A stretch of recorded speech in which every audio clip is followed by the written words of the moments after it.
Hey, salut tout le monde, c'est Dave des Ateliers de musique du B. J'espère que ça va bien pour vous autres. Aujourd'hui, une petite vidéo spéciale. Comme vous voyez, vous êtes sur mon ordinateur. Donc, sur le logiciel Reason. Je pense que c'est la version 5. D'ailleurs, petit aparté, c'est pas vraiment important le type de logiciel que vous utilisez pour faire de la musique. Tant que c'est relativement professionnel, on s'entend.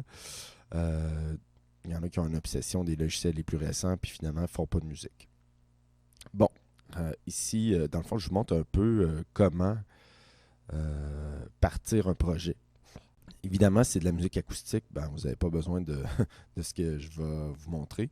Mais si c'est de la musique le moindrement rythmique, ça peut vous aider. Je vous conseille vivement de commencer avec savoir comment programmer un drum, comment programmer de la batterie. Je suis sur le sous-logiciel Reason, le plugin. Puis j'ai une patch de son, c'est-à-dire des échantillons de son du Lindrum. Ça, c'est un module de son des années 80. C'est vraiment typique. Donc, c'est ça, je vais vous montrer un peu comment on procède. Le Red Drum, celui-là, c'est un émulateur d'un séquenceur analogique.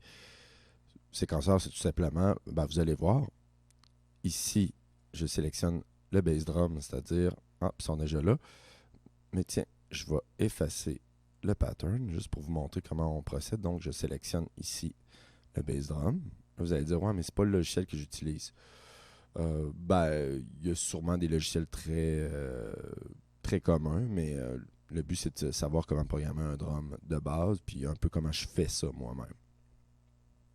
Donc, voilà. Donc là, ici, j'ai le choix entre différents niveaux de force. Je prends Hard pour les bass drums. Je trouve que ça sonne mieux. Voilà. Fait que vous voyez, la boucle est enclenchée. C'est 16 double croches, 4 temps en tout. Hein, là, il y a à chaque temps divisé par 4 double croches, donc 1, 2, 3, 4. Évidemment, je peux en mettre partout. On voit ce que ça donne. Bon, un peu excessif. Donc, moi, j'aime ça partir avec des boucles sonores très simples. Fait que là, vous voyez. Après ça, je vais mettre mes snares, c'est-à-dire mes caisses claires. Typique années 80 avec un gros snare qui pète.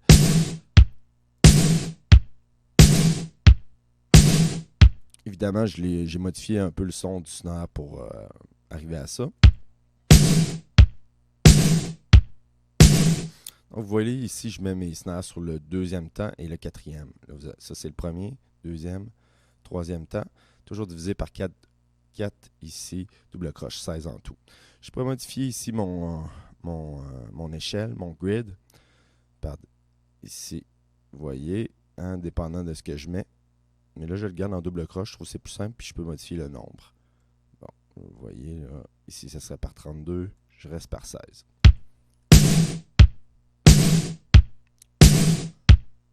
Donc, ma boucle de base. Fait que là, ici, j'ai évidemment mes niveaux sonores, le level, par exemple. Mettons, je trouve que mon bass drum est trop fort.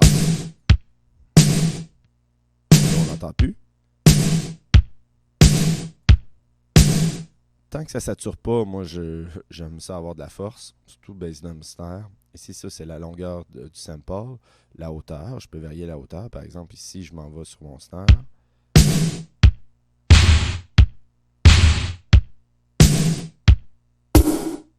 Bon, vous voyez un peu à quoi ça sert. Très intéressant tout ça, mais généralement, au début, moi, j'aime ça, pas trop taponner sur le mixage des sons. À moins que je veux vraiment de quoi de stylisé puis de particulier. Ensuite, vous voyez, j'ai différents types de caisses claires. Sidekick, snare. Oh, on a besoin d'un hi-hat pour créer du mouvement. Le hi-hat, on peut le mettre en double croche.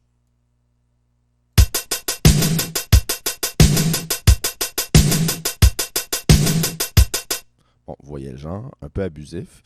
Faudrait que je varie les hauteurs un peu. Donc là, je les efface. Mais on va y aller plus bête un peu, c'est-à-dire à la croche. Entre deux, ici.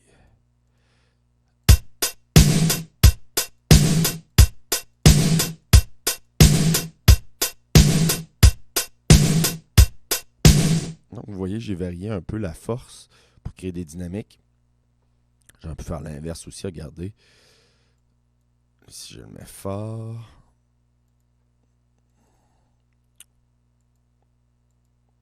Bon, vous comprenez un peu le principe. Bon, là, je varie un petit peu.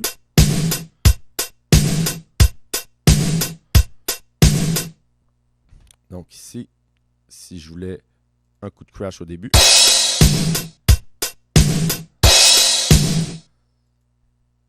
J'aime généralement pas créer des boucles sonores avec des crashs, à moins que ce soit vraiment de quoi qui est hyper violent.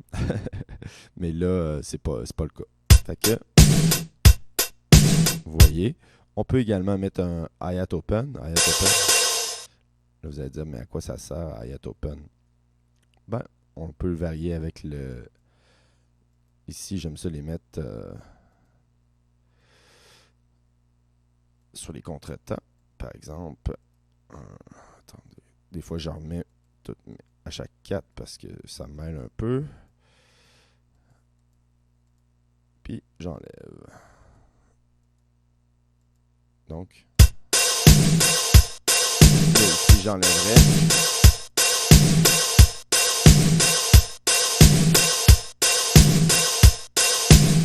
Vous voyez un peu le genre. Donc ça crée un peu plus de mouvement. Puis des fois, c'est juste en mettre au bon endroit.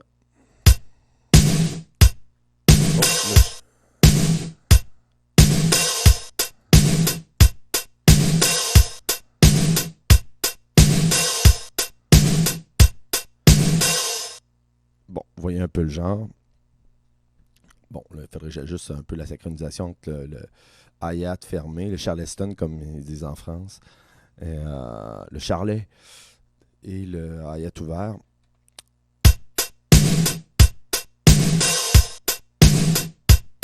Donc ça, c'est suffisant pour finalement faire une boucle sonore. Puis, bon, vous allez voir, j'ai créé une petite ligne de basse qu'on va entendre. Synthé. C'était celle-là ici.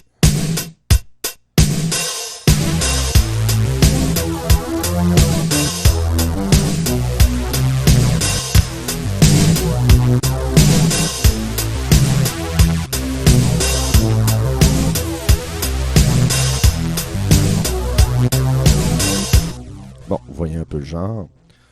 Rien de super original, hein? Ben, c'est ça. Bon, c'était pas le rip de batterie original que j'ai fait, mais ça va me servir ensuite de base pour créer souvent une ligne de basse ou des accords, par exemple. Ça, c'est la deuxième étape. Hein? Donc, ici. Attendez. Donc là, j'ai...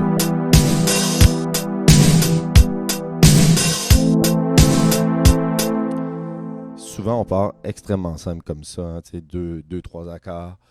Pas plus compliqué que ça. Puis, ça donne des idées après ça pour modifier certains trucs. Ici, par exemple, je pourrais avoir un piano.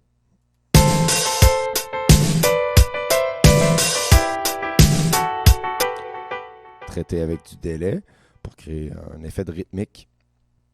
Puis, une ambiance particulière. Fait que, admettons, je mets ça ensemble. On va écouter, voir.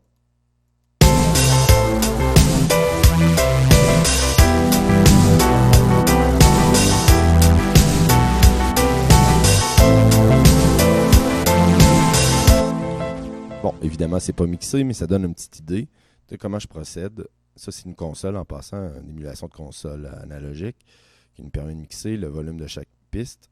Là, j'étouffe les pistes. Je retourne au Red Drum. Évidemment, il y a d'autres aussi. Attendez. Le Kong, il est... Ouais, ici. Mettons, j'ouvre ça, je reviens ici. Il y a d'autres types de séquenceurs. Plus, ça, c'est un peu plus style MPC. Donc, un gros bass drum sub. Des claps. Hi-hat. Même chose. Donc, là, il y a moyen de le programmer. Hein, juste en... Par exemple...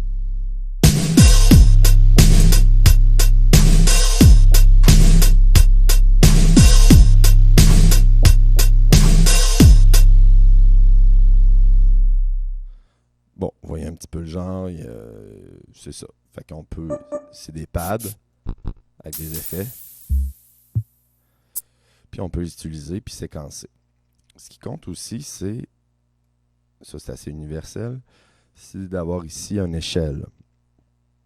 C'est-à-dire que là, si vous voyez, j'ai tous mes sons, mais dans un contexte de grid, c'est-à-dire d'échelle, de grille plutôt. Donc là, vous voyez, je peux placer mes sons par rapport au temps. Donc la même chose, même principe. 4-4. Puis ça fait la même chose. Puis là, je pourrais rajouter d'autres sons, peu importe.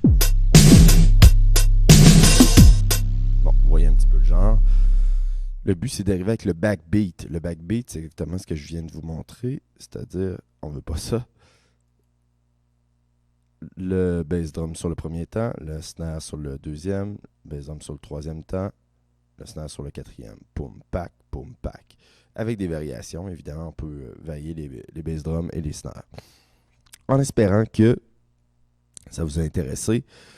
Si vous avez des commentaires, j'en ai pas, des questions. Surtout, je vais essayer de vous montrer un peu comment je procède quand je compose des trucs plus musicaux, moins acoustiques. Là, je me suis mal exprimé, mais plutôt des trucs plus électroniques, plus séquencés, si on veut. Fait que je monte un petit peu à travers ce logiciel-là, mais c'est pas vraiment important le type de logiciel, tant que vous connaissez le processus. Donc, pouce bleu, la cloche, je vous remercie beaucoup. À la prochaine.